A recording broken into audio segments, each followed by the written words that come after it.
Senhor, te louvamos por essa oportunidade que temos mais uma vez de estarmos aqui reunidos como igreja para aprender um pouco mais a Tua palavra, para nos aprofundar em conhecimento. Pai, eu te peço nesse instante que libere sobre este lugar, Senhor, a unção de sabedoria, conhecimento, discernimento. Dá-nos, Senhor, o entendimento, Pai, de que precisamos.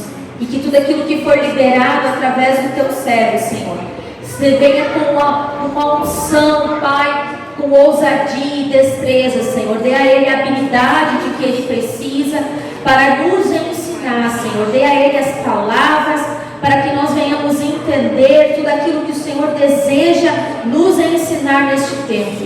Senhor, nós queremos nos assentar à mesa contigo e aprender de Ti, Senhor. Em o nome de Jesus, Pai, fica conosco. Senhor, guarda-nos, Senhor, debaixo da Tua mão poderosa.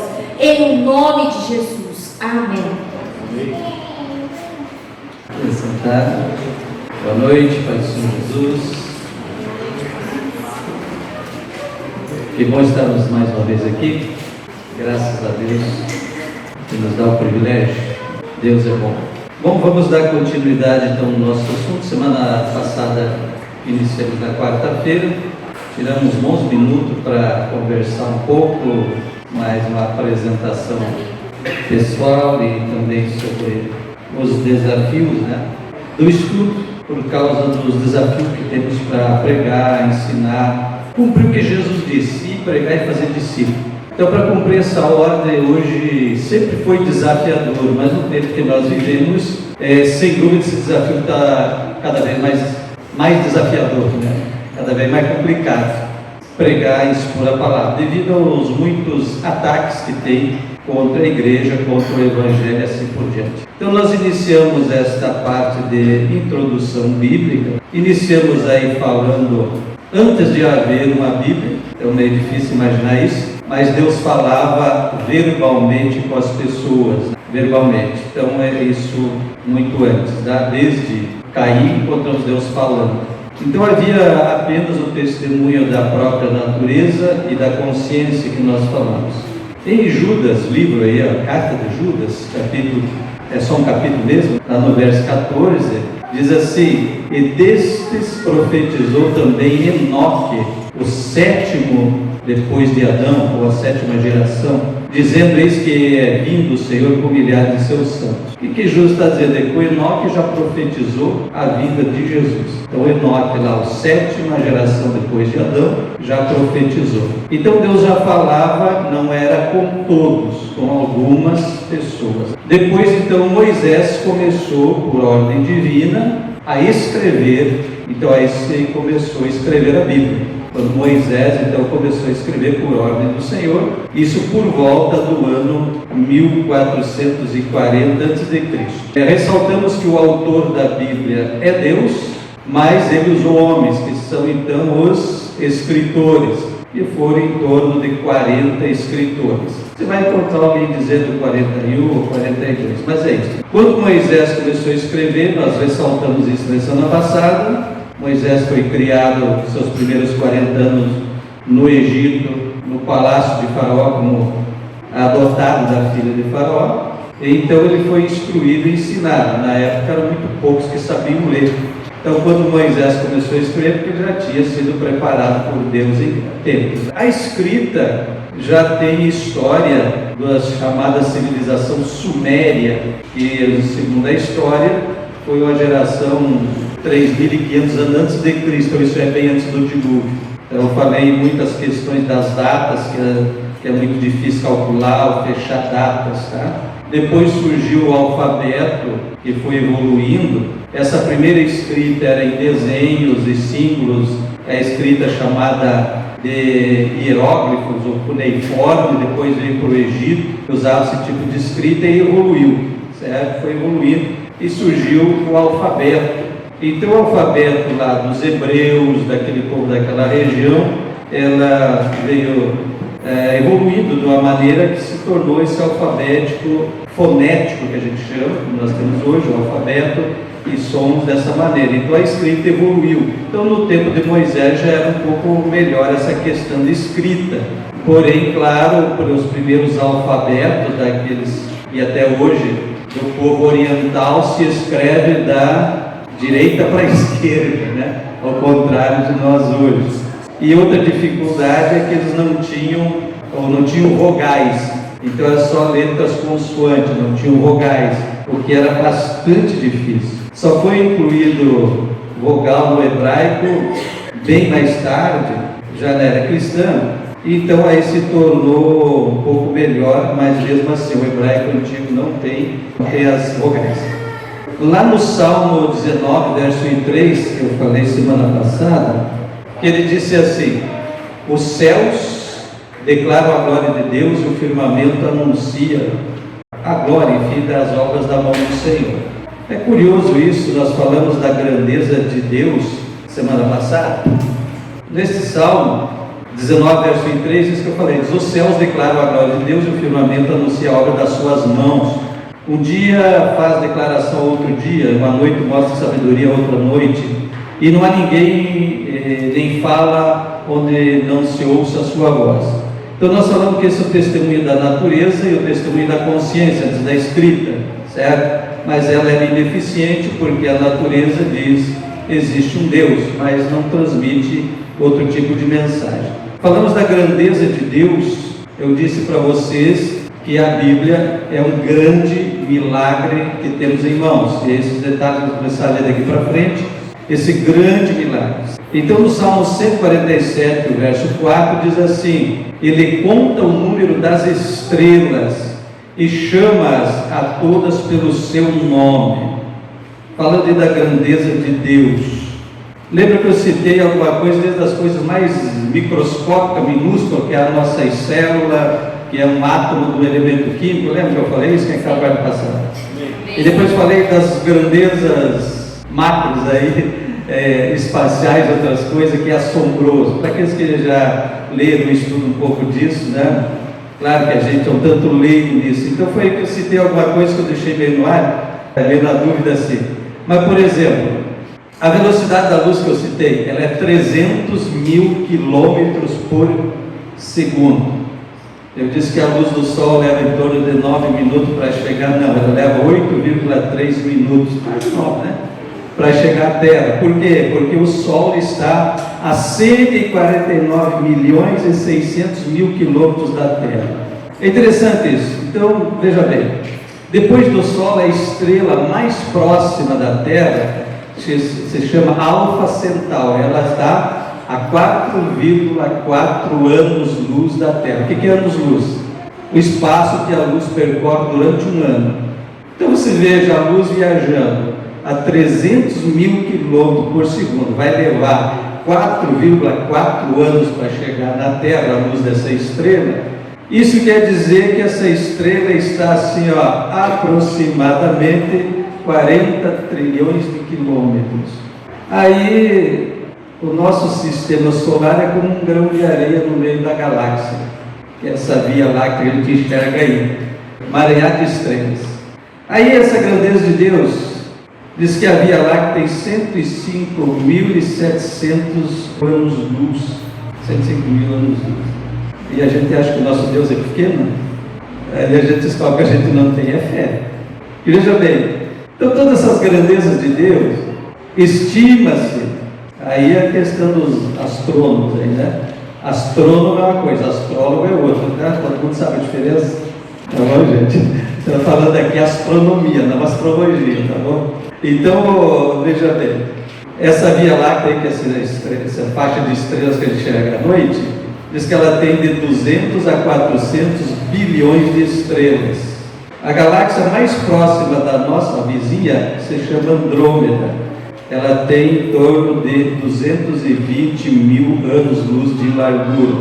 Quer dizer, a luz leva 220 mil anos para atravessar, viajando a 300 mil quilômetros por segundo.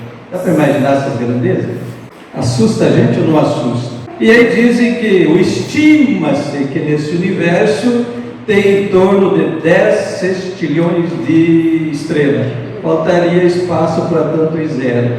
E aí a palavra do Salmo 147:4, ele conta o número das estrelas e chama elas pelo seu nome. Tem que aplaudir da glória a Deus, né? Quem é que imagina? Então essas coisas daí a gente está falando hoje de Bíblia.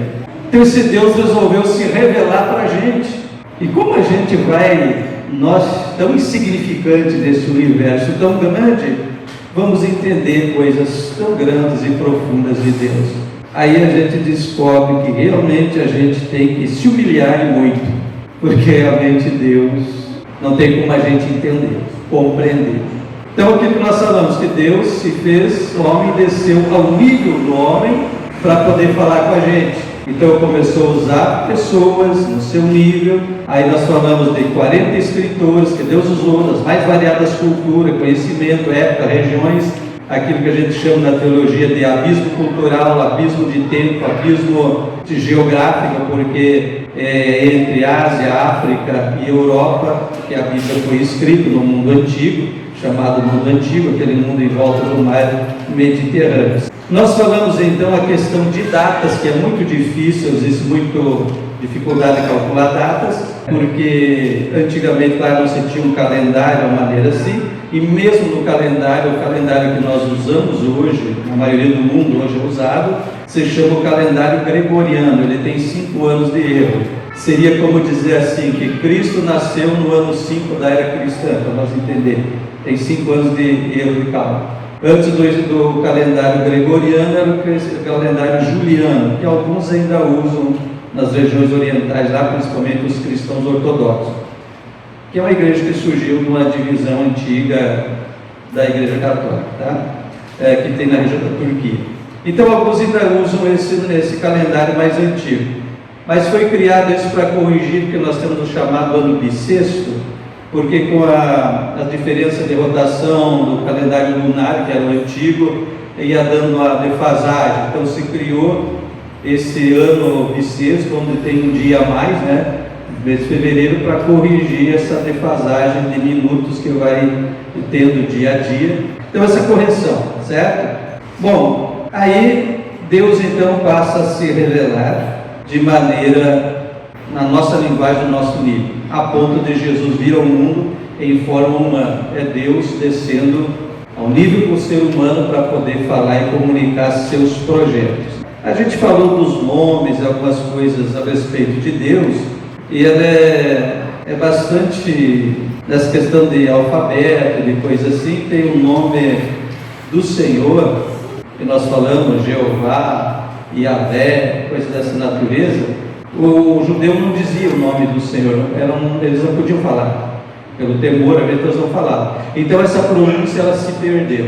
Então, se ela se perdeu, hoje é difícil, tem alguns que criam polêmica, né? Dizendo, não, porque tem aquela seita aí, Testemunho de Jeová, que o nome do Senhor é Jeová. O judeu dizia Hashem, dizia o nome, ou aquele que tem o nome, porque eles não podiam pronunciar. Tamanha era a reverência que eles tinham pelo nome de Deus.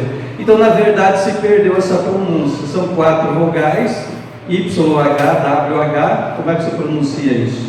Então é bem complicado. Então, na verdade, depois se criaram pontuações para divulgar, diferenciar as vogais. Então poderia ser Yahvé, Yahu, Yavi, porque podia ser A, E, I ou U. Eles perderam essa pronúncia. Então a gente usa isso aí, mas ninguém tem certeza, tá bom, gente? Indo aí para a nossa apostila, nós estávamos aí na página 2, vamos ver se hoje a gente avança mais.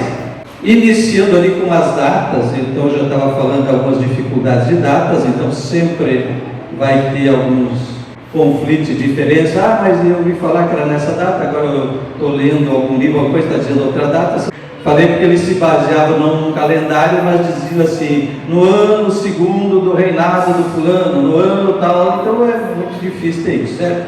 Na página 2 nós colocamos ali o nome, o autor, o escritor, melhor dizendo, né?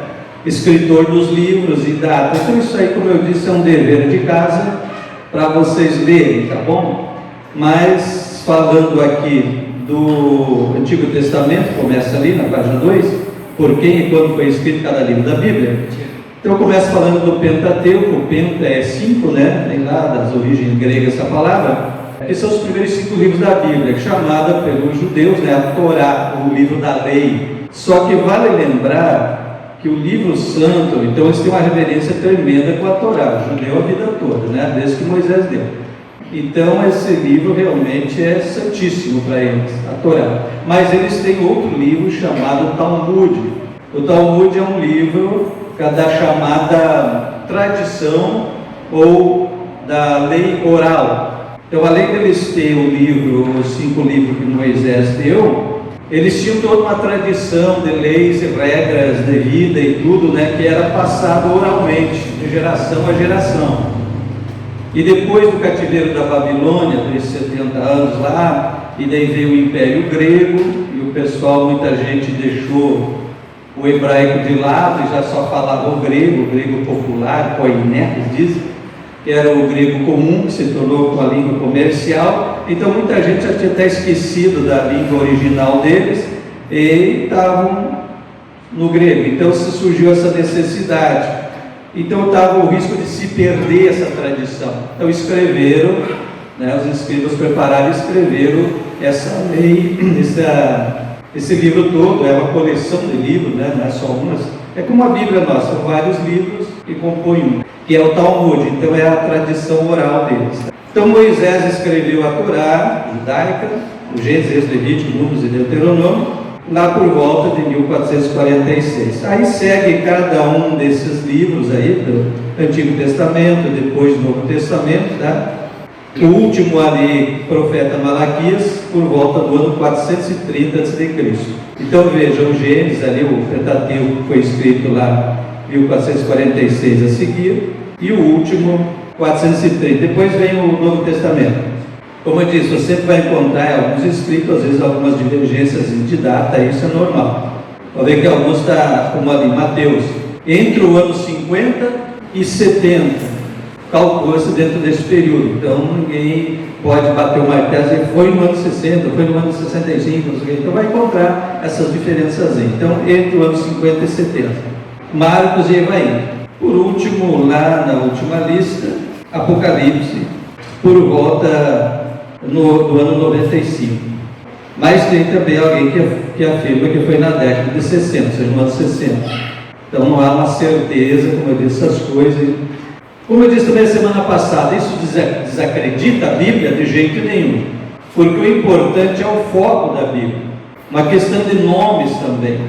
Veja bem, a Bíblia, como eu falei semana passada, ela tem uma mensagem, uma aula, um personagem principal. Qual é o personagem? Jesus Cristo.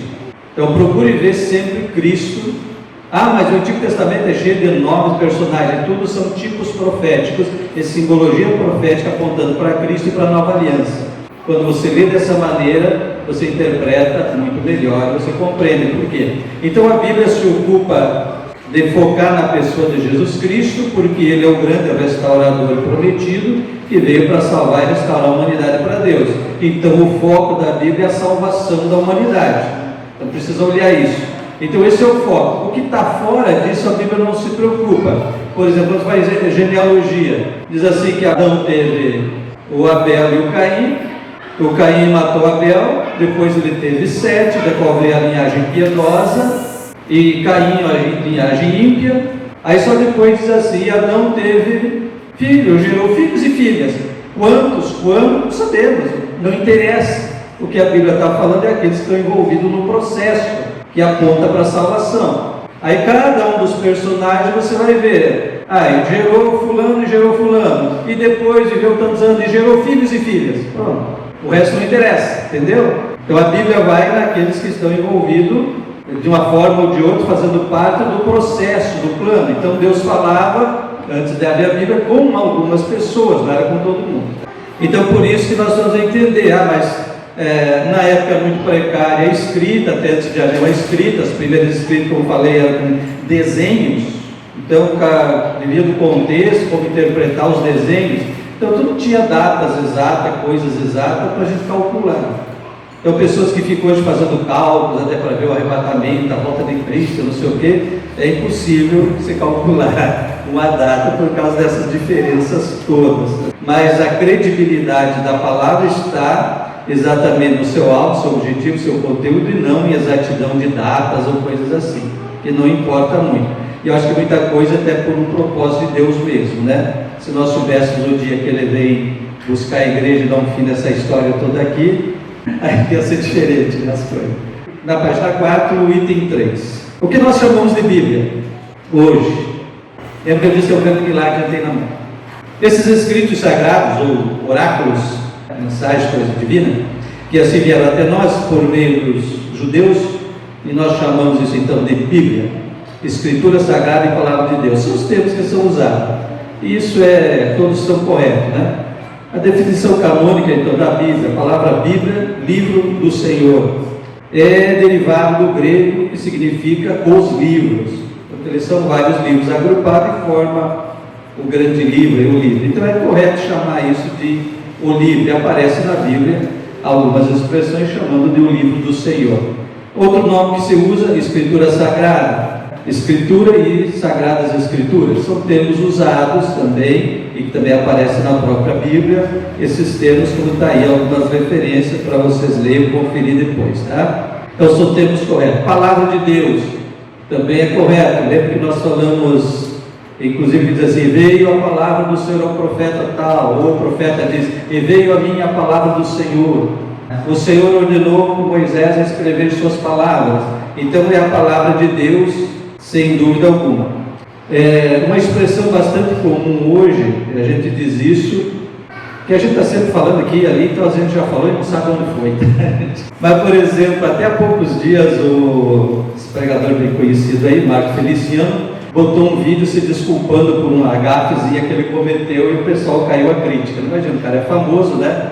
Prega pelo mundo aí, e ele falou numa das suas pregações, ele disse assim: a Bíblia contém a palavra de Deus. Esse termo é errado, porque tu dizer assim, a Bíblia contém a palavra, quer dizer, nem tudo que está na Bíblia é a palavra de Deus. Ela contém a palavra, mas nem tudo é, na teologia, entendeu, gente?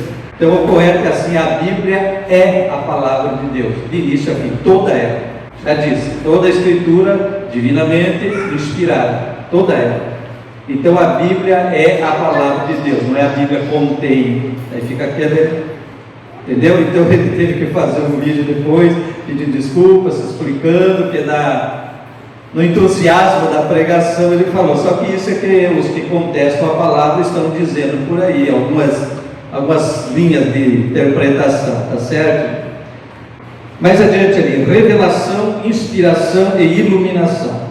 3 pontos fundamentais e que é importante até hoje. Revelação é a influência divina direta que comunica a verdade de Deus ao homem. Então, Deus traz uma revelação, um conhecimento, uma coisa que o homem natural não tinha como saber. Então, Deus dá uma revelação. Para nós pentecostais, cremos também nisso, que até hoje Deus nos dá revelações. Claro, nada que vá acrescentar ou modificar a Bíblia. A Bíblia é imutável, tá? Não se pode acrescentar nem diminuir. O Apocalipse já fecha dizendo isso. Mas Deus nos dá revelações. Em outro sentido é possível. Inspiração é aquela influência divina direta que garante a transferência exata da verdade para a linguagem que as outras pessoas consigam entender. Então, por que nós falamos dos escritores? Que nós temos escritores que eram do campo, como era o profeta Amós, que era agricultor, homem da roça. Temos discípulos de Jesus que eram pescadores, e a própria testemunho da Bíblia diz que eles eram iletrados, ou seja, pouco conhecimento, não eram estudiosos da época. Jesus chamou para ser seus discípulos, com exceção do Paulo, depois que o Paulo era um doutor, filósofo, poliglota e tudo mais, né?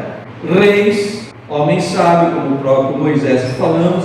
Então essa variedade toda assim, receberam o que? Inspiração de Deus, e por isso que nós não podemos hoje também menosprezar, por mais simples que seja, às vezes um pregador, uma pregadora, ele está falando inspirado pelo Espírito, às vezes tropeçando na gramática e nas coisas, não importa, gente. Para nós cristãos entendemos isso. Claro que às vezes para o ímpio ele vai, às vezes não entende esse negócio, ele vai criticar, ou não vai querer ouvir, porque está falando meio atrapalhado, meio cabelado. Mas veja bem, Deus usou aqui para escrever a Bíblia, usou essas pessoas dos mais variados níveis culturais. Então não é o nível cultural que impede uma pessoa de ser usada por Deus. Pode ser um analfabeto, e sendo analfabeto, pode ser um doutorado, PhD, não sei lá. Ter um coração humilde e convertido, pode ser usado por Deus. Então isso Deus usou. Então isso se chama inspiração, uma comunicação que o Senhor leva. Para nós que pregamos, acho que quem é os pregadores aqui, pregadora? Vocês com certeza já têm essa experiência. Você pega a Bíblia, você começa a ministrar uma palavra e daqui a pouco começa a vir comunicações que vocês veem, da onde que está vindo. Logo que eu iniciei o ministério, estava pregando uma vez, e aquele outro bem pentecostal, e estava abençoado o negócio. Depois do culto, o irmão chegou para mim e disse: pastor, nem era pastor ainda, diz assim: Deus me deu uma visão. Enquanto o senhor estava ministrando a palavra, eu estava vendo um cano branco que descia do céu, vinha na tua boca e jorrava. Aquilo eu entendi, a inspiração, quando tu está pregando inspirado por Deus, entendeu? Então é isso, é inspiração. Que essa fazer todos os pregadores devem ter essa experiência, né? E às vezes tu pega, lê em casa, estuda a mensagem, tá, beleza, começa a pregar, e daí começa a vir coisas que lá na casa, quando estava estudando, tu não tinha pensado. E Deus começa a dar aquele fluir, aquele jorrar de Deus. Então essa é a inspiração que vem. Então essa é uma coisa gloriosa. Aí tem a iluminação. O que é a iluminação? É aquela influência, o Ministério do Espírito Santo, que capacita todos os que estão num relacionamento correto com Deus para entender a Escritura. Então sempre que você também vai ministrar, ore para que essa unção de Deus venha sobre a plateia, porque se o teu ouvinte não receber uma iluminação do Espírito, não vai entender nada que você pregar. Então não é só o pregador que tem que estar ungido, tem que vir essa iluminação, a obra do Espírito Santo. Por isso que essa unção de Deus é muito preciosa, porque ela vai trazer essa luz no entendimento da pessoa, para ela compreender o que ela está ouvindo. Esse é o fato, tem pessoas que ouvem, nunca aprendem, nunca entendem e saem incrédulos no culto. Você começa com coração duro, ele não abriu a mente, o coração não recebeu essa iluminação. Então por isso que a unção de Deus faz bastante diferença nesse momento. Então são as três ferramentas. Qual é as três que eu falei? Revelação, inspiração e iluminação. Guarda isso e pede isso para Deus, tá bom? Isso é importantíssimo. Se renda para isso aí. Então Cristo abriu o entendimento de seus discípulos. Lá em Lucas 24 tem aquela história, né? No dia que Jesus ressuscitou, e alguns discípulos estavam indo em direção à aldeia de Emaús, que é uma aldeia próxima a Jerusalém. E eles estavam indo para casa frustrados. Já é o terceiro dia, dizia que ia ressuscitar, bem que as mulheres já disseram que foram no sepulcro e não acharam, mas estavam indo para casa desanimados. E diz que Jesus se apresenta no meio deles, no caminho, e vai andando com eles. E eles não reconheciam que era Jesus. E aí Jesus puxa toda a história, mas não estava escrito que ele ia padecer, que ele ia morrer, que o filho dele para ele. E quando chegou na casa com eles, disse que Jesus fez de conta que ia seguir viagem, mas era uma coisa típica também da cultura judaica, isso é muito importante, a hospitalidade, pela necessidade, dificuldade das coisas. Não, já é noite, fica com a gente.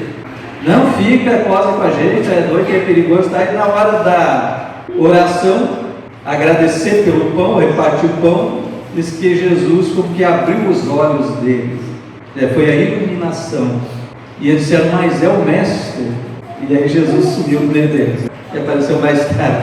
Então diz assim, Jesus abriu os olhos dele. Então esse é o que nós precisamos, que é essa unção que abra os olhos das pessoas, para eles entenderem: pô, Jesus está aqui. Você já viu gente que vem da igreja e volta e diz: não vi nada e não senti nada? Tem uns que dizem assim: mas o culto estava uma bênção. Outro diz: não vi nada. Ele está com os olhos fechados ainda. Precisa ver.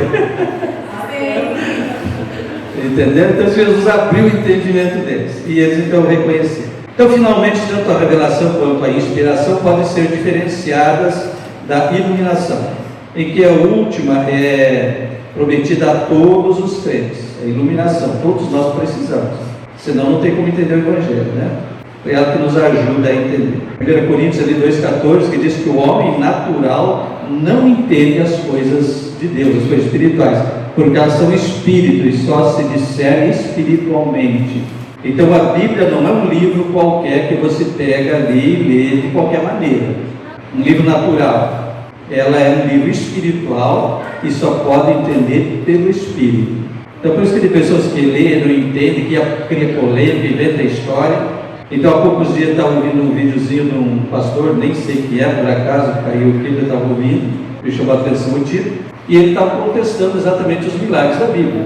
Então ele estava dizendo que não é verdade, que não é literal que Pedro andou por cima das águas, isso é só uma linguagem figurada. Não é literal que a água do mar vermelho se abriu, é uma linguagem figurada. Então tem hoje pastores, se diz pastor, você que igual a igreja dele, que estão pregando a Bíblia de uma outra maneira, apenas de uma maneira natural, com uma visão natural e não espiritual das coisas, né? Não acreditando no sobrenatural da história. Então toda a Bíblia, como eu já disse para vocês, estamos vendo aqui para frente, é um grande milagre de Deus. Então nós estamos tratando de coisas sobrenaturais, e aí precisa de fé.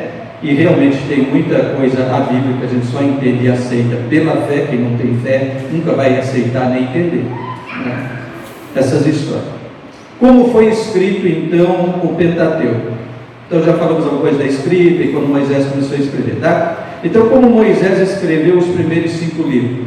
O mais provável é que esse Pentateuco foi escrito por revelação e inspiração direta de Deus a Moisés. Por que nós estamos falando isso? Se Moisés começou a escrever por volta do ano 1446 a.C., quer dizer, já tinha mais de 2000 anos antes do dilúvio e tudo, e ele começa falando de todo esse passado, se não havia uma escrita adequada antes disso, né, como falei antes, como é que Moisés sabia? Aí é que é uma das questões que eu digo que tem que ser pela fé. Pela fé nós cremos, e pelas experiências que temos com Deus, que realmente Moisés escreveu porque recebeu revelação de Deus e inspiração do Espírito, porque não tinha registros escritos que se tenha conhecimento, para ele contar toda a história do Gênesis, que é a mais difícil. Mais de 2.500 anos de história que ele escreveu. Como escreveu? Por revelação de Deus, não tem outra explicação. Aí o incrédulo realmente não aceita isso, é isso que eu estou falando, que nós aceitamos a Bíblia pela fé. Então quem não tem fé e que não recebe uma iluminação do Espírito, não entende. Por exemplo, o grande mistério. Como é que começa o primeiro versículo de Gênesis? Sem ler na Bíblia aí. Primeiro versículo. No princípio. No primeiro versículo. No princípio criou Deus os céus e a terra. Aí o verso 2 diz o quê? E a terra era sem forma e vazia. Sabe que na teologia diz que esse espaço entre o primeiro e o segundo versículo da Bíblia, ninguém sabe quantos milênios passou aí? No princípio, quando foi esse princípio, não sabemos. Existiu dinossauro? Existiu. Está aí as coisas que diz há milhões de anos. Olha, a história da criação atual, que começou com Adão, é 6.000 anos. Como é que eles acham um fóssil de dinossauro de 6 milhões de anos? Então o que diz assim? No princípio criou Deus os céus e a terra. Então não cremos que Deus criou o céu feito caos. Acredita que esse caos que a terra entrou foi quando Satanás se revoltou no céu contra Deus e foi expulso de lá, e que a Bíblia diz que ele caiu como um raio na terra e trouxe esse caos na terra. A ciência diz que um grande cometa caiu, passou não sei quantos anos de escuridão e poeira e matou todos os dinossauros. Você cometa foi o diabo. Claro que alguém da ciência vai rir da gente, vocês vão bar, né? Mas se existe isso. E aí então Deus, ali no capítulo 1, verso 2 em diante, começa então a relatar a atual criação. Então nós cremos absolutamente que Deus criou. Então alguns dizem, os 6 dias da criação também não eram 24 horas, assim, até porque o sol para as pegadas com o quarto dia, se não me engano, tá? Então tem aquelas diferenças, mas não se tem certeza. De um casal só, aí tem aquela heresia que diz que tinha, que Adão teve outra mulher, diz que isso é coisa do capeta, e sabe? Não tem nada a ver, a Bíblia é Bíblia. A Bíblia diz Adão e Eva, Deus criou o primeiro casal. Aí tem outra, até eu acho que você mandou só um pouquinho, alguns dizem, tem aquela palavra que diz, os filhos de Deus se misturaram lá com as filhas dos homens, elas e geraram os gigantes, refilins, aquela coisa toda. Aí tem gente que diz que, essa semana estava ouvindo um camarada que foi famoso antigamente aí, tem até livro dele rodando por aí, depois o Caio fala. Semana passada eu estava vendo um vídeo dele falando disso aí, dos nefilins, os gigantes, que eram filhos dos anjos que vieram na terra e procriaram com as mulheres. Outro absurdo, outra heresia, que não tem fundamento bíblico nenhum para isso. Tá? Por que tem esse assunto agora? Vamos voltando para a nossa matéria. Mas falando dessas grandezas de Deus e dessas heresias que vai surgindo com as interpretações. Aquela geração ímpia que nós entendemos que misturou filhos de Deus, a descendência fiel de Sete, filhos dos homens, os ímpios, a descendência de Caim. Dessa mistura gerou aquela geração terrível que foi exterminada no dilúvio.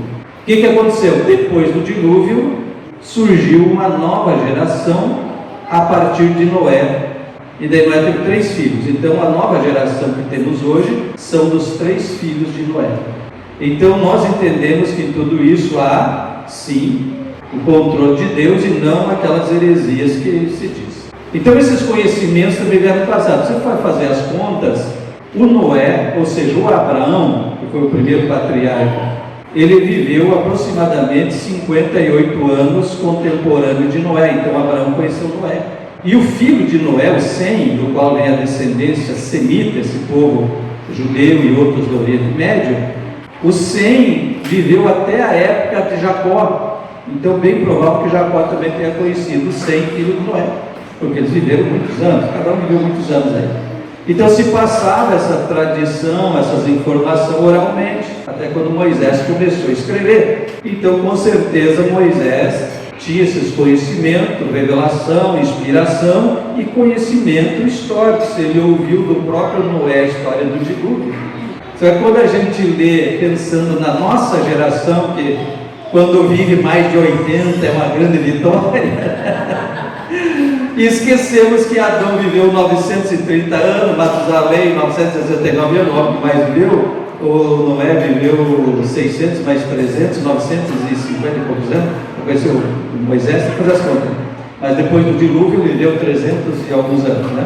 Então ele alcançou, pelo menos por 58 anos, Abraão. Então, são esses detalhes que às vezes tu não lê corrida assim, não pensa, né? Então vai entender a grandeza dessas verdades. Então note-se que as leis e ordenanças do Pentateuco foram cercadas de uma expressão muitas vezes repetida. O Senhor disse a Moisés, né? Isso que eu já falei antes. Item 5, os manuscritos originais. Vamos viajando no tempo, agora vamos para a época dos escritos, tá? Tudo entendido até aí, gente? Dúvida, pergunta? Sim? Quando vejo vocês muito sérios, eu fico preocupado. Porque se comunicar não é muito fácil, tá bom? Você te enrola ou tropeça em alguma coisa, pergunta. Então todo o trabalho antigo, claro, era um trabalho manual, né? Por isso se diz manuscrito, feito à mão, escrito à mão.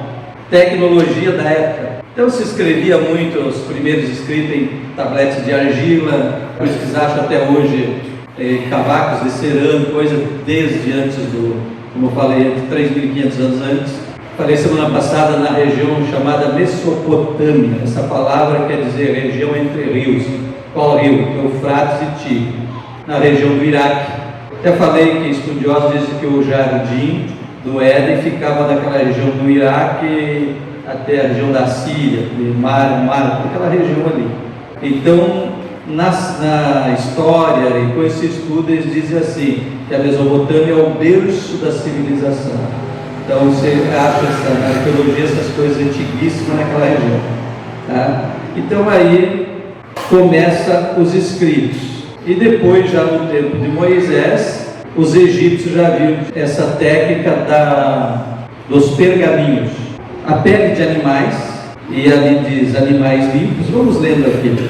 Animais limpos, porque a lei de Moisés tinha os animais impuros e os animais limpos. Por exemplo, o porco é um animal imundo para o judeu até hoje, eles nem criar porco eles criam, abominação para eles. Então eles foram animais limpos. Então era papiros e pergaminhos. Papiro, que eu estava tentando lembrar da palavra, que os egípcios já tinham desenvolvido. Esses papiros eram um junco que dava na beira do rio, nos lugares, uma espécie de capim muito alto. Eles tiravam as tirinhas os filetezinhos daquele, deixavam de molho, depois trançavam aquilo ali e prensavam. Então já era uma espécie de papel, meio grosseiro, mas era uma espécie de papel. E o pergaminho era feito de pele de animais. Então era tirada a pele, curtida, tratada, e usavam uma pedra para lixar e alisar, plainar. E a tinta usada não era, a gente fala em caneta, que eu vou falar aqui, não era caneta que nem essa nossa, era feita exatamente do junco ou de pena de aves, e tinteirozinho que botava ali e ia desenhando, né? Imagina escrever uma Bíblia desse jeito. Levou tanto tempo, né? Então, apesar de que nós muitas vezes usamos falar nos manuscritos originais, é fato que não existe mais nenhum manuscrito verdadeiramente original, nem do Velho Testamento e do Novo Testamento. O que é o primeiro a ser escrito, entendeu? Isso não existe mais, se perdeu há muito tempo. E em alguns casos, quando esses preciosos documentos se tornavam velhos, eles foram reverentemente enterrados por judeus, eles eram muito zelosos nessa questão, tá?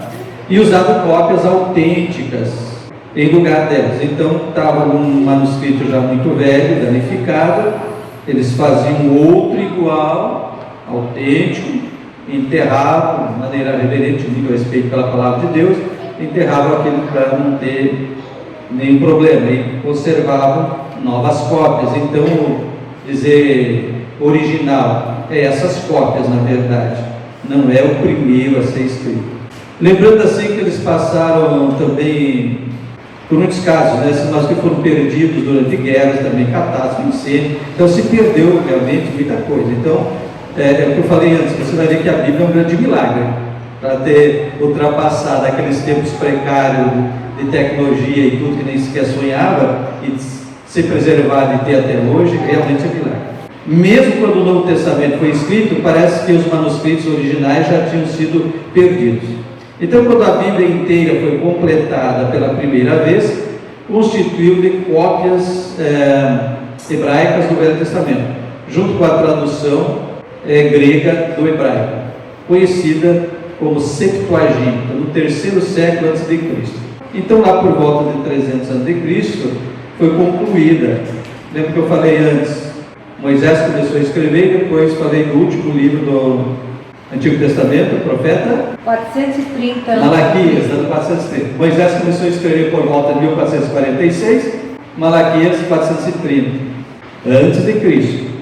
Todos entendem essa questão de data, e quando a gente se refere a datas antigas, a gente vem do número maior para o menor. Mais ou menos. Mas quem sabe também assim, números negativo e positivo, mais ou menos isso, é a mesma coisa. Vamos supor, você tem a linha do tempo, ano 0, ano de Cristo. Expliquei antes que tem um erro do calendário, tá? Jesus nasceu no ano 5 da era cristã, erro do calendário, mas vamos esquecer isso. Ano 0, ano que nasceu Jesus. Daqui para cá então começa ano 1, ano 2, ano 3, e nós estamos em 2024.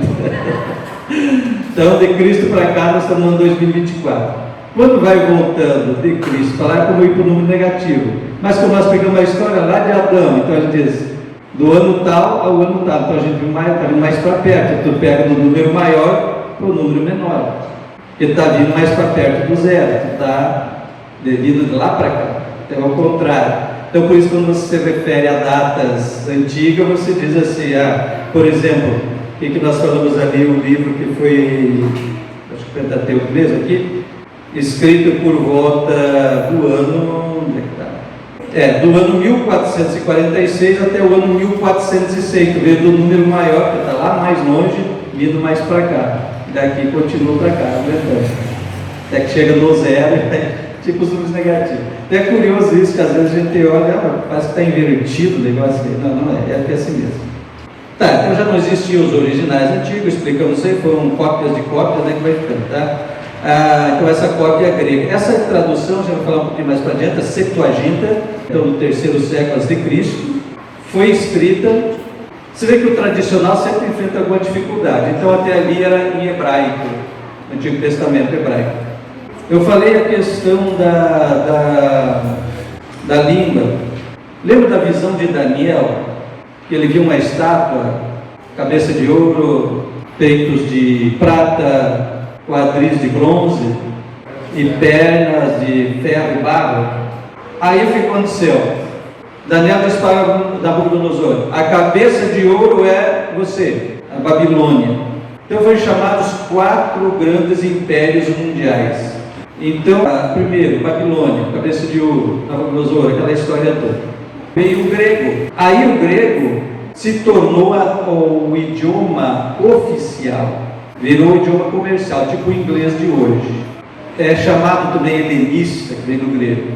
Essa cultura tomou conta. Alexandre o Grande foi o imperador que expandiu o império, expandiu a cultura, foi o fundador da cidade de Alexandria, no Egito, onde tem maior biblioteca da história, muita coisa lá. Então, nessa época, devido à influência da língua grega, por isso em Gálatas tem um versículo que Paulo diz assim: vindo à plenitude dos tempos, aprove a Deus enviar o seu filho nascido de mulher. Por que isso? Qual é a plenitude dos tempos? Havia um idioma mundial, havia um império, que agora já era o Império Romano, de Cristo, que abriu estrada e preparou todo o caminho. Havia então uma religião, sistema judaico, havia toda uma plenitude preparada para Cristo vir. Nós estamos a entender essas plenitudes de tempo. Um dia Jesus disse para os discípulos: vocês olham para o céu e dizem vai chover, vai fazer tempo bom, vocês sabem discernir os sinais da natureza e não sabem discernir os sinais espirituais, as coisas espirituais. Então, vindo à plenitude dos tempos. Então, qual é a plenitude? Estava preparado o mundo para isso. Então, a cultura grega se expandiu, o idioma grego era um idioma comercial, popular. Então, se fez necessário, porque muitos judeus já não falavam mais o hebraico, e a língua dos caldeus, que era a primeira lá do Nabucodonosor, da Babilônia, e depois dos persas, essa língua aí também já tinha ficado para trás, e agora muitos judeus novos só falavam o grego, então precisava passar a Bíblia para o grego, a Bíblia deles, né? Era só Antigo Testamento, lógico, estou falando coisas de Cristo. Então aí se fizeram a cópia grega, traduziram para o grego, que é essa muito famosa, que se tornou a base para muitos, que então é a chamada Septuaginta. Cerca de 277, o ano 277 antes de Cristo, um pouco mais de 100 anos depois que então fechou esse cânon do Antigo Testamento. Uma tradução grega então foi efetuada, ou pelo menos foi iniciada nesse tempo. E essa tradução provavelmente foi feita para o benefício então desses judeus, como eu estava explicando, devido à parte comercial. Então essa versão é chamada de versão Septuaginta, ou versão dos 70, vai achar isso em muitas literaturas, por causa desse fato, né? Que foi um trabalho então de 72 escribas em Alexandria, da cidade que foi fundada por esse imperador grego. Uma coisa curiosa a gente vê, pessoal, que nós, a nossa mentalidade de igreja de hoje, a gente tem muito uma mentalidade separatista, vamos dizer assim, de certa forma, uma herança judaica talvez, de não se misturar ou achar que só nós somos usados por Deus. Tu vai ver imperadores ímpios como esse Alexandre o Grande, você vai ver tantos outros. Tem a história do próprio Ciro, do Império lá Pérsia, que depois venceu a Babilônia e assumiram, né, o Império, na sequência dos 4 Impérios Mundiais. Isaías profetizou 100 anos, 100 e poucos anos antes, dizendo: Ciro, meu servo, tá? E foi quem libertou, deu liberdade aos judeus para voltarem e reconstruir Jerusalém. E a Bíblia chama de meu servo, era um imperador pagão. O que nós estamos vendo? Que toda a história, imperadores pagãos, civilizações passadas, fizeram um plano de um projeto deles, talvez sem nem saber. Então esse imperador, Alexandre o Grande, foi um grande conquistador, expandiu a língua grega, se tornou a maior cultura. Até hoje somos influenciados pelos filósofos gregos. E deve dizer, tem valor? Deus usou isso tudo, gente. Como falei também, acho que falei semana passada, a história do Paulo. Criado na lei, formado, doutor, filósofo em tudo, zeloso, passou a perseguir os cristãos porque achava que isso era uma seita, né, herética contra o judaísmo. Aí quando ele teve um encontro com Jesus, Jesus põe ele por mais de 10 anos na reciclagem da mente, da reinterpretação, e ele se tornou um grande missionário depois. Quer dizer, reciclou toda a mente, a reinterpretação, e tudo aquilo que ele aprendeu antes foi útil depois. 13 cartas no Novo Testamento é de Paulo. Foi muito mais usado que Pedro. Pastor, eu tenho uma dúvida sobre Paulo. Ah. Alguns falam que ele diz que ele fala que o conhecimento que ele teve, nada provou antes que ele teve um bom com Jesus. Eu vi esse tempo eles comentando sobre isso, não serviu para ele de nada. Tem uma passagem que eu não lembro. Sim. Eles que teve como. Tem uma tradução que diz como esterco. Pela excelência do conhecimento de Cristo. Sim. Ali foi ele que dizia que ele não. Ele renunciou todos os direitos dele. Ele era cidadão judaico e judeu, né? E tinha também cidadania romana, por direito do seu pai que era, né? Então eram nobres, tinha todos esses direitos, todos esses privilégios, e toda a ciência e todo o conhecimento. Então ele renunciou tudo isso, considerou isso como perda pela revelação e a glória do Senhor. Você vai achar em Atos capítulo 9, quando ele tem um encontro com Jesus, e ali tem poucos detalhes. Depois, lá pelo de Atos, quando ele está fazendo a defesa dele perante o rei Agripa, ele diz assim, que o Senhor apareceu para ele no caminho e disse assim: por esta razão eu te aparecerei outras vezes. Então, Paulo teve encontro com Jesus diversas vezes. Depois daquele encontro, ele está em Gálatas, ele foi para a Arábia por 3 anos. Depois ele voltou, ficou mais um tempo na cidade natal dele, e só depois Barnabé foi buscar ele para Antioquia, e nisso ele se passou entre uns 12 anos. Então esse período ele teve ausente, distante.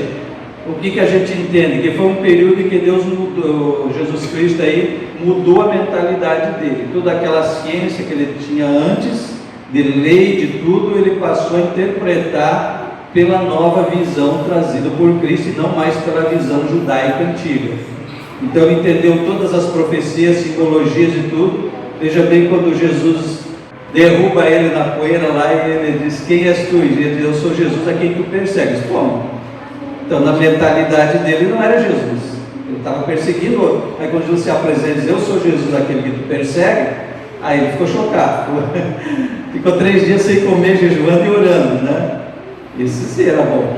Ficou 3 dias jejuando e orando. Mas só o fato dele ter passado por esse tempo de aprendizado, Sim. eu entendo dessa forma, que foi quando ele foi confrontado e todo o entendimento que ele tinha era equivocado. Sim, precisou reverter e entender de maneira correta. Exato. E aí, por ele ser um homem sábio, filósofo, doutor e tudo, veja bem, ele foi lá para a Grécia, foi lá para Atenas, lugar da capital da filosofia, dos pensadores, filósofos, debater e pregar o evangelho para os mais sábios de todos. Quem é que tinha essa capacidade? Pedro não tinha, porque Pedro era meio analfabetão, né? Entendeu? Mas Paulo teve. Pedro deixou, a carta escrita para nós deixou, mas Paulo deixou 13, as principais, as mais doutrinas todas, tanto que um dia Pedro disse: olha, nosso irmão Paulo deixou uns escritos aí difícil de entender, que alguns até usam por mal aí, na minha linguagem, na minha versão, tá? É assim que ele disse, né? Porque é difícil de interpretação, porque Paulo é um homem muito sábio, e Deus usou toda aquela sabedoria de maneira correta. Então essa pessoa que ele diz o que? Ele renunciou à visão antiga dele e se rendeu a Cristo. E claro que todo o conhecimento que ele tinha foi útil, né, dessa maneira. Creio que entendeu? Sim. Certo, pessoal, vamos para frente. Qual é a próxima tradução aqui? Onde é que nós estamos aqui? Está falando da versão Septuaginta, tá? Isso aí. Então, contudo, esta versão Septuaginta do Velho Testamento formou a base para muitas versões futuras, tá? Os originais dessa versão estão perdidos, mas as 3 mais antigas e melhores cópias delas estão guardadas, que são elas. Manuscrito Vaticano, não podia ser diferente, está no Vaticano, na Igreja Católica.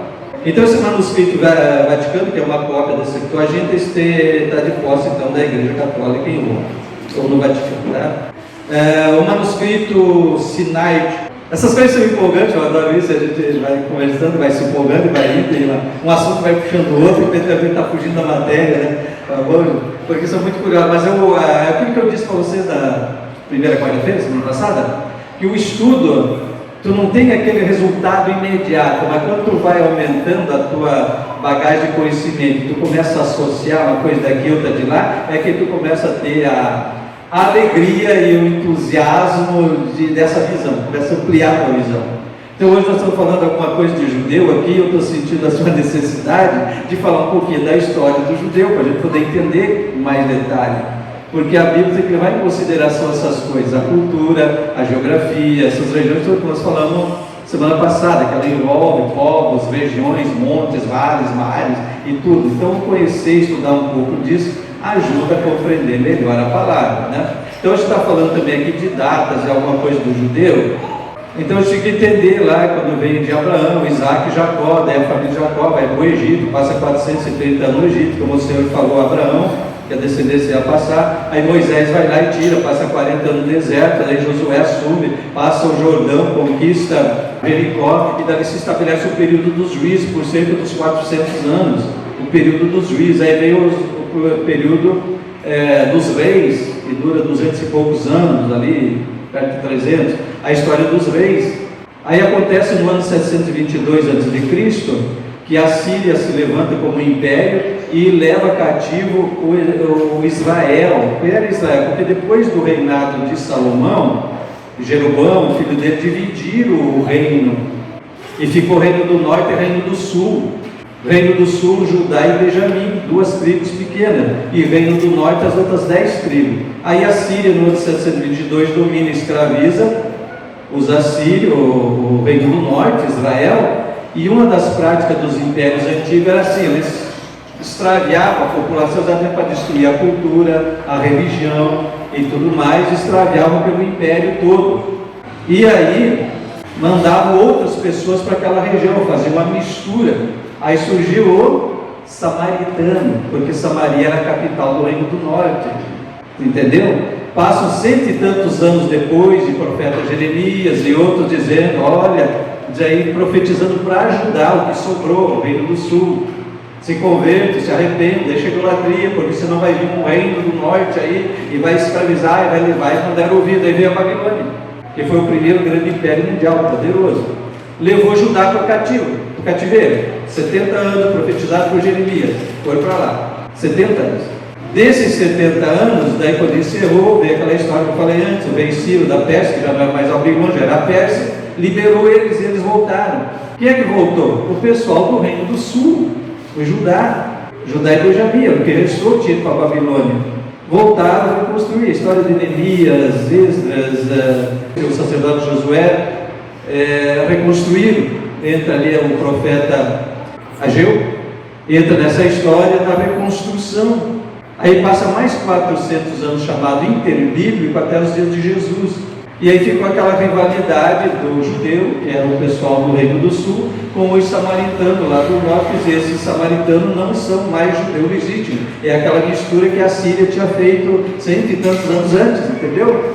Então nós não aceitávamos mais o samaritano como raça pura, judeu puro. O judeu preservava muito a genealogia, vai achar isso na Bíblia, certo? A genealogia preservava muito isso. E aí criou aquela rivalidade. Por isso que nos dias de Jesus, quando Jesus fala com a mulher samaritana, ele diz, como que o pé judeu quer falar comigo? Por causa da inimizade que existia, e aquele preconceito, né? Quando Jesus cura os 10 leprosos, ele diz, voltou só esse estrangeiro? O judeu, o samaritano também era estrangeiro, não era considerado mais judeu legítimo.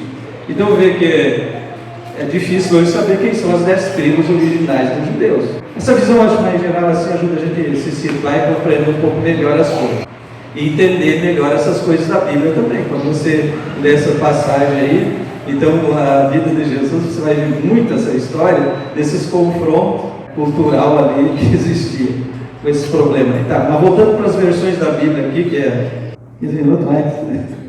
Eu achei que você estava começando. Está vendo que a gente está começando, já estava preparado? Manuscrito do Vaticano, Manuscrito Sinai, tá? Isso aí. Bom, aqui tem uma história um pouquinho mais longa. A história desse documento ela é muito interessante. Então eu vou deixar para vocês ler em casa, tá? Porque é uma história curiosa. Então isso aqui você lê em casa, tá? Sinai, tipo aí? Vocês lêem em casa, vai contar. É informação, história, então não tem assim muito o que se comentar de como isso aí circulou. Aqui eu disse para vocês o milagre de Deus, todas essas aventuras, vou dizer isso aqui, para esses manuscritos se preservar e ter até hoje. Daí tem o manuscrito alexandrinos, que falei ali, data desse manuscrito de 450 depois de Cristo, está faltando 10 folhas do Velho Testamento. Encontra-se atualmente no Museu Britânico de Londres. Diz que foi escrito por Tecla Marte.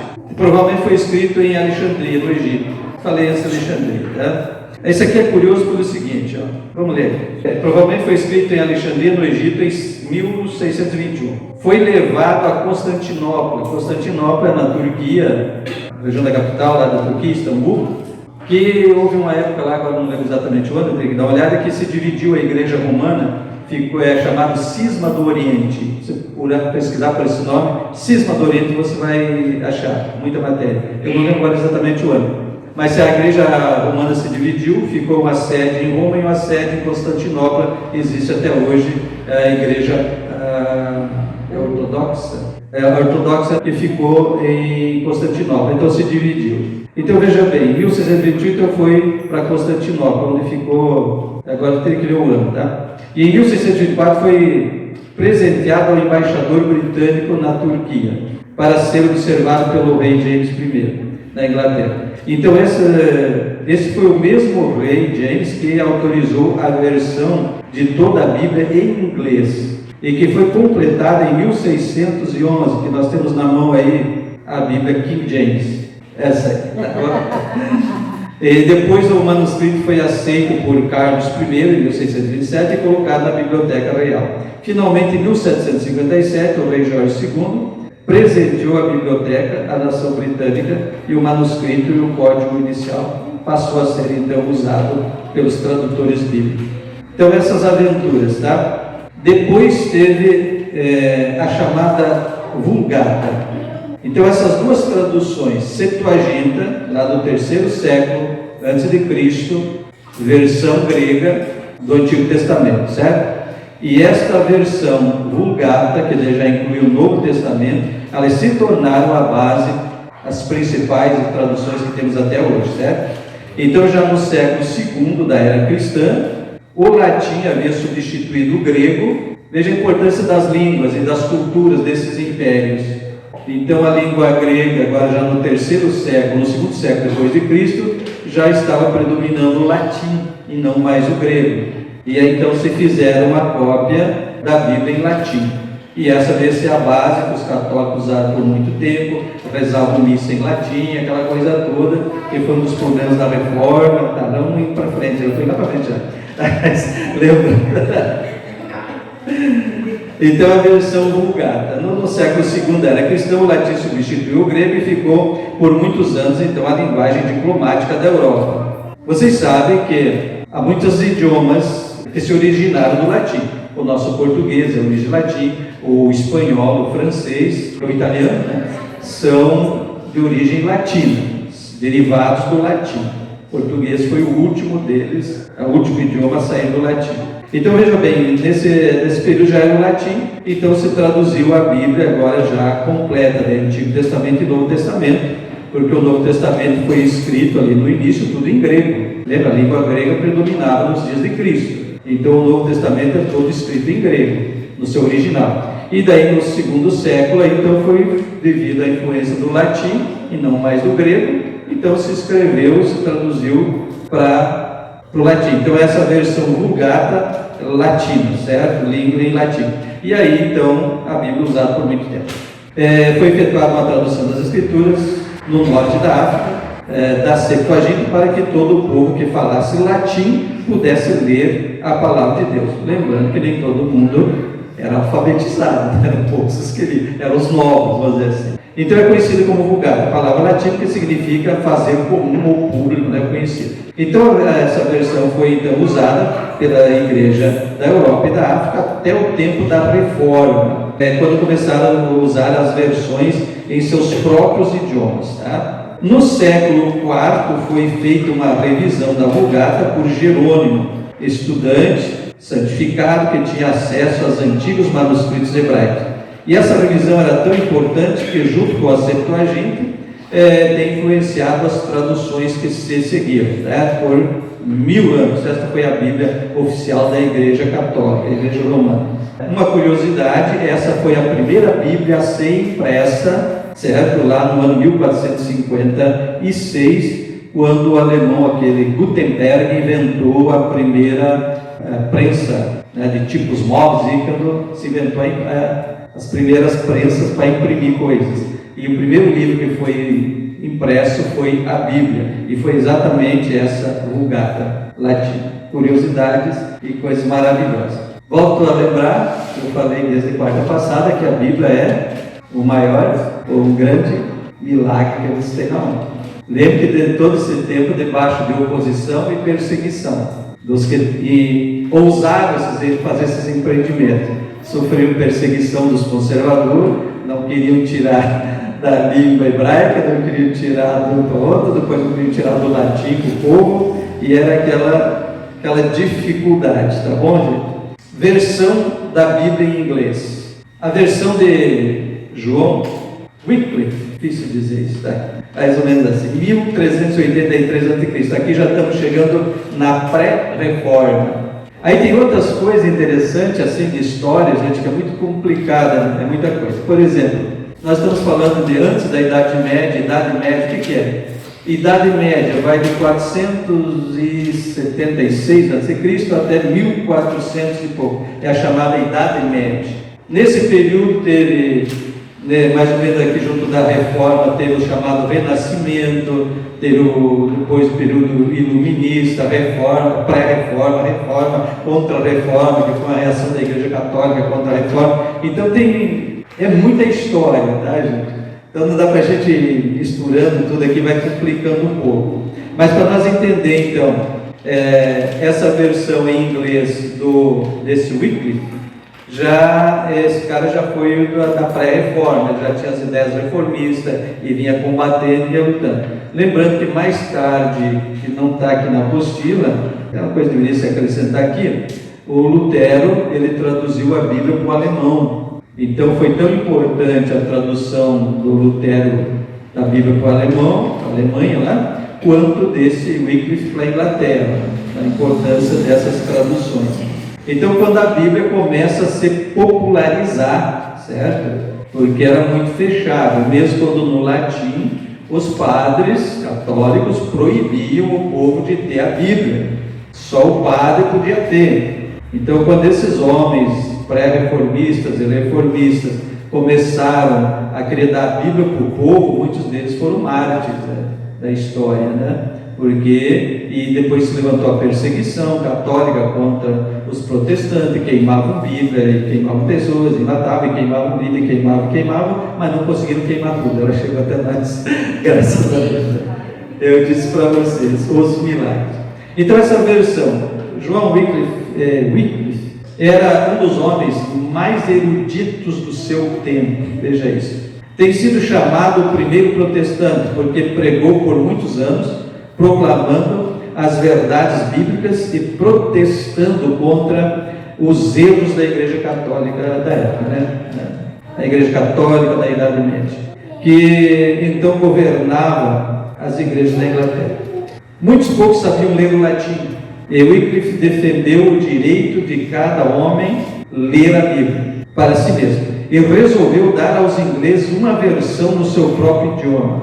Imagina a briga que ele arrumou, né?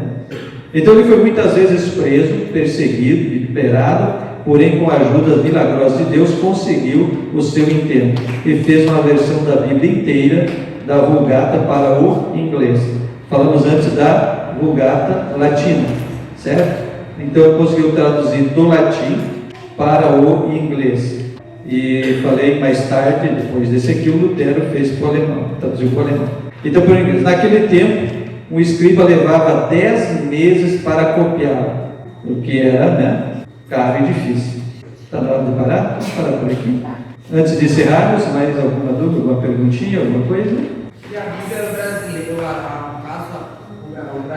tradução brasileira veio de qual daí? Aí vamos ver se são aqui dentro, tá bom? Senão vamos continuar aqui até meia-noite. Tem bastante história até chegar lá. Amém?